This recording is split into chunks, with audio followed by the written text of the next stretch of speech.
अब जैसे हमें पता है कि सर्दियां आ रही हैं और सर्दियों में मेरे पास सबसे ज्यादा कंप्लेन आती है वो है हमारा जो तुलसी का पौधा है।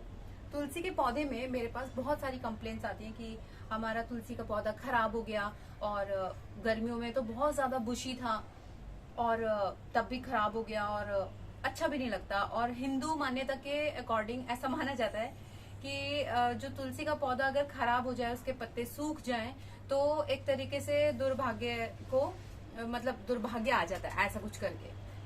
तो देखिए, मैं आपको बोलूंगी सबसे पहली चीज कि तुलसी का जो पौधा है वो डेलिकेट प्लांट है। दूसरी चीज, तुलसी के पौधे में अगर सपोज कीजिए एक घर के अंदर 5 लोग हैं, 5 मेंबर्स हैं और वो वन बाय वन तुलसी को जल चढ़ाएं, तो तुलसी की जो मिट्टी है वो बहुत ज्यादा गीली हो जाती है। और विंटर सीजन में ओवर वाटरिंग ही सबसे बड़ा मेजर फैक्टर है हमारे तुलसी के पौधे को खराब होने के लिए।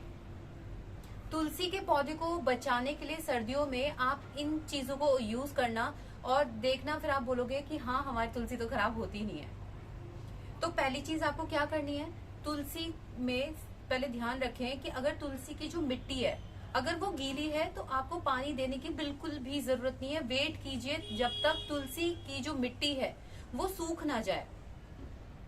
अगर जल देना है ना सभी को, तो 10-12 पौधे लगा लीजिए, तो सबका इंडिविजुअल पेयर हो जाएगा कि मुझे इसमें देना है, मेरे को इसमें देना है। एनीवेज, इसके अलावा दूसरी चीज आपको ये ध्यान रखनी है कि तुलसी के पौधे को सर्दियों के मौसम में धूप मिलनी चाहिए। अगर धूप मिलेगी उतने ही ज्यादा हमारा जो तुलसी का पौधा है वो स्वस्थ रहेगा, हेल्दी रहेगा। रात होते होते तुलसी के जो पौधे हैं उसको अच्छे से कवर कर दीजिए किसी कपड़े से या चुन्नी से, ताकि उसको थोड़ी थोड़ी गर्माहट मिलती रहे। कोशिश कीजिए कि सुबह शाम तुलसी के पौधे के पास दिया जलाएं, क्योंकि दिया तो हम सभी जलाते हैं, तो दिया जलाइए। और दिया जलाने से क्या होगा, आसपास तुलसी के पौधे के आसपास थोड़ी गर्माहट बनी रहेगी। तुलसी के पौधे में सर्दियों के मौसम में ये काम जरूर करना है आपको। देखिए, जो मस्टर्ड केक फर्टिलाइजर होता है, जो सरसों की खली होती है, उनको दीजिए। जो ये फर्टिलाइजर है ना, इसके अंदर सारी चीजें हैं, पोटेशियम है, मिनरल्स है बहुत सारे, इसमें फॉस्फोरस है, आयरन है, मॉलिब्डेनम है, बहुत सारे ऐसे न्यूट्रिशनल वैल्यूज हैं जो हमारे तुलसी के पौधे की ग्रोथ को भी बूस्टअप करेंगे और उसको सूखने भी नहीं देंगे।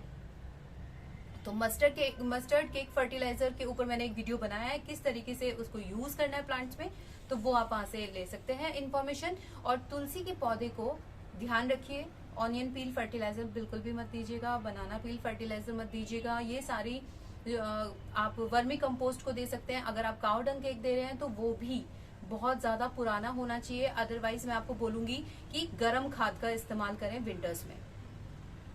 तुलसी के पौधे की आप गुड़ाई जरूर करें। जैसे ही आपको लगे मिट्टी बहुत हार्ड हो गई है तो थोड़ी थोड़ी गुड़ाई कर दें। कोशिश करें कि तुलसी के पौधे में जो कीड़े लगे हैं उसमें आप केमिकल पेस्टिसाइड का यूज ना करें।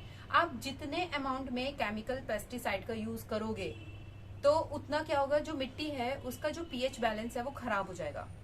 अगर पीएच बैलेंस को हम डिस्टर्ब करेंगे तो हमारे जो प्लांट की ग्रोथ है, जो उसका रूट सिस्टम है, वो सब डिस्टर्ब हो जाता है, जिसकी वजह से हमारा प्लांट डिस्टर्ब हो जाता है और रेस्टिंग मोड में चला जाता है। वैसे भी विंटर्स में हमारे बहुत सारे प्लांट्स ऐसे हैं जो डोरमेंसी में चले जाते हैं, रेस्टिंग मोड पे चले जाते हैं।